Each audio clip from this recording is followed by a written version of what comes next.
Sir आजकल हम देख रहे हैं कि ईडी के जो मामले होते हैं उसमें आजकल जनरली बेल ग्रांट नहीं होती है, बट अगर हम देखें वही मर्डर के या रेप के केसेस में जनरली हो जाती है बेल ग्रांट। तो ऐसा क्यों है, ईडी के मामलों में क्यों नहीं होती बेल ग्रांट जल्दी? देखिए, ये स्टेटमेंट तो नहीं कहा जा सकता है मर्डर के केसेस, रेप के केसेस में आसानी से बेल हो जाती है। उसमें भी अगर आप अपनी बोनाफाइडी प्रूव करें कि साहब मेरा इन्वॉल्वमेंट नहीं था, तभी कोर्ट का इंक्लिनेशन होता है, या आपके पास कोई ऐसा सब्सटेंस है जिससे प्रूव हो सके आपकी इनोसेंस, तभी जो है कोर्ट का इंक्लिनेशन हीनियस ऑफेंसेस में बेल ग्रांट करने का होता है। अदरवाइज कोर्ट जो है बेल ग्रांट करना अवॉइड करती है।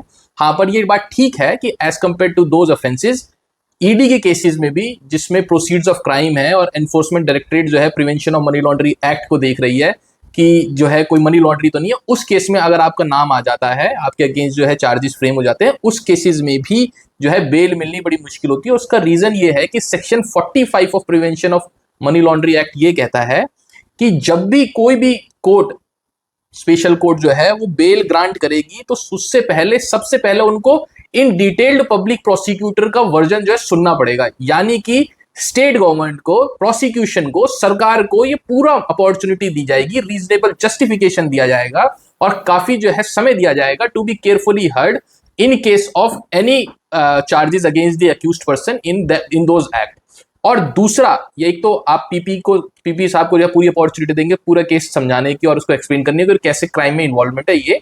और दूसरा रीजन ये है कि इसमें rigorous imprisonment of 3 to 7 years of punishment का केस है, यानी कि जो है इसको हीनियस ऑफेंसेस माना गया है।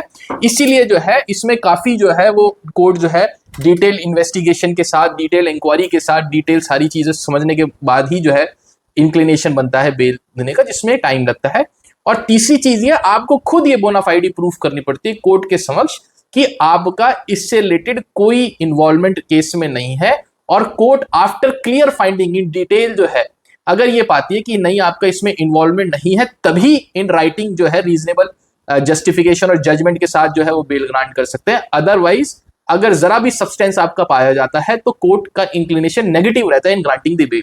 यानी आप एकदम पाक साफ रहेंगे, आपको बिल्कुल अगर कोई भी इन्वॉल्वमेंट नहीं रहेगा, तभी कोर्ट का इंक्लिनेशन है। अदरवाइज आप ये हीनियस ऑफेंसेस में जो है वो जेल जाना तय है, ना ही जाना, बेल भी होना इसमें बड़ा मुश्किल होता है। इसीलिए जितने भी आप देखते हैं लाइमलाइट केसेस में, इसमें बेल मिलना जो है बहुत ही रेयरेस्ट टू रेयर हो जाता है।